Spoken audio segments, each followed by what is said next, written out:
Okay, no more silliness. Hey everybody, thanks for dropping by. I'm here with my buddy Colin, Hey, Dave. as in McDowell, as in McDSP. Man, let's go back to 1998 when you walked in my studio and we... Is that right? That's Were right. you first at the studio or? At Enterprise in Burbank. Yeah. And you were with Brian McKnight, Yeah. and you had invited me down Yeah. because like a couple months prior, I'd done a tech support phone call with you. So I had just been reading a magazine about, wow, this Dave Pensado guy, he sounds great. It'd be awesome if he was one of our customers. And then you called me up and you had some trouble with a download because I messed something up and I fixed it for you. And you said, next time you're in LA, come on down. We were going down there, I think like in the fall for an AES show. And you would show me, this is why it's good. And there was no mincing of words. There was no, I'm not here to polish your ego. I'm here to tell you I like this tool and it's a good tool. So make more of this. Okay. And it was great. I mean, I think that day, I think probably carried me through more, tough times in McDSP than I can keep track of. Probably like for many people, your clients for the music stuff, for me for the silly software stuff, that you do a really good job of letting people know when they've done good work and encourage them to do more. Here we are, a few years later, and still going. This is a good time for me to insert, guys, that we need to take care of the people that make the tools that we use for a living. We're only as good as our tools. In terms of good people in the industry, you can't beat Colin. He's done more to help the business and more to help our industry and particularly our profession. Check these stats out. He's worked with IBM. He's worked with Avid. You guys put the whole Pro Tools thing together. And don't say no. This is where you can't go, oh shucks, I didn't do that.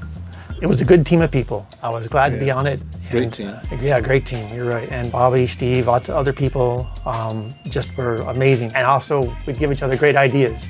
One of us would get stuck. Yeah. The other one would say, why don't you do this? And we'd be like, I don't want to do that. Wait, he's right.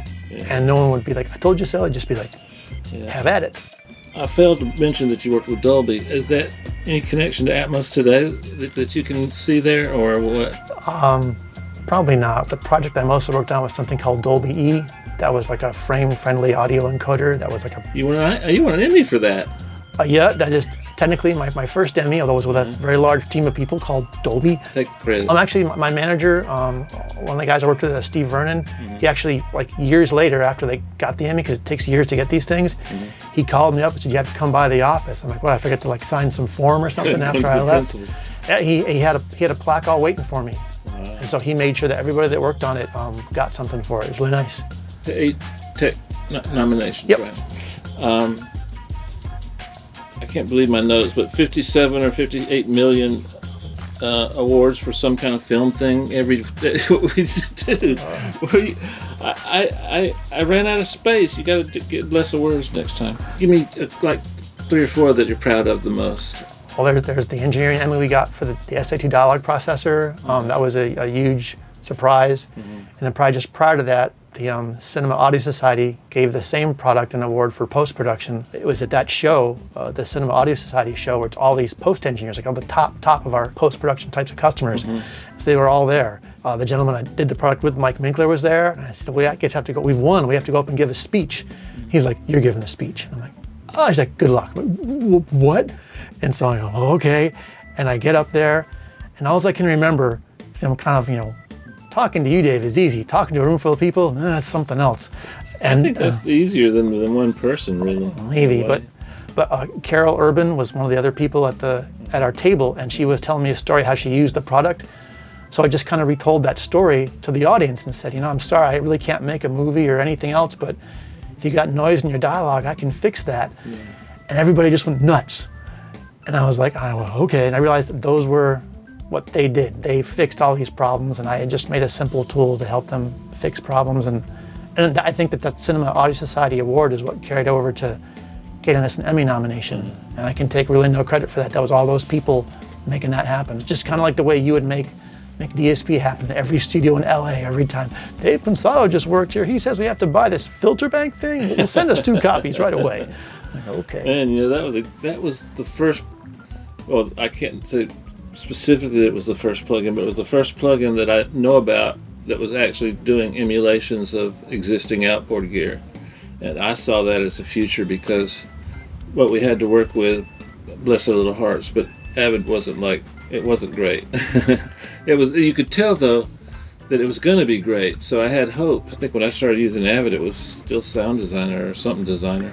Yeah. And I was getting a little sad because the photography world was rolling in digital, and they were like doing like, interesting things with techniques to get film to look old or grainy or this or something like that. Yeah. And we got nothing, What? In fact, you had to make a copy or a screenshot of the screen, and you couldn't even save your presets for your plugins. You had to mark them all on a piece of paper. Yeah. And so I could tell that it was going to be big, and particularly that particular lane was going to be the one to fill, Thank God you're on this earth, because, guys, what he does is one of the most difficult things out there.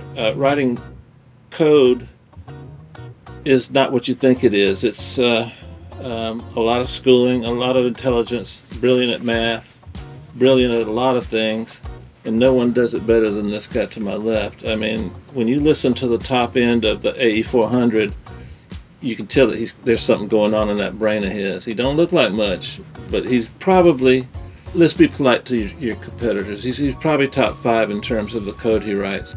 I could keep going for days. Just do me a favor, go to the website, McDSP.com, and just look at all the stuff he's done, and then just understand that I probably used them all and I love them all. So rather than read 1,000 things down, just go to the website and check them out. If you want to cook a recipe and you go out and find a recipe for something from, say, South America, and so you cook the recipe and you do it perfectly, but you've never eaten that particular type of food ever in your life, so how are you going to know if the recipe turned out good or not?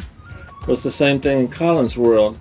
If he doesn't have the ability to know what it should sound like, everything's in vain. And unfortunately, that's the case in a lot of areas, because there's a lot of technical experience and knowledge that's needed in this, but at the same time, you need to have somebody like him that can hear when it's good. And Rupert Neve had that in spades too.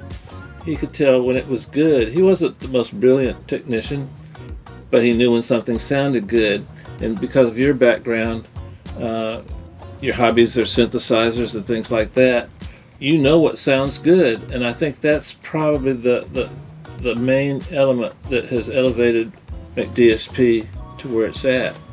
It's hard to make your stuff sound bad, Thanks, Dave.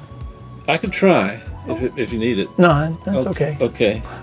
So, what do you think? You want to take a look at the APB? Sure. What does APB stand for? Real fast. Analog processing box. Okay. I thought I was going to get you. You know what? I thought it was something else. I thought it was block, BLOCK. No, I like box, I'll change it to block. Well, I already printed the ad today.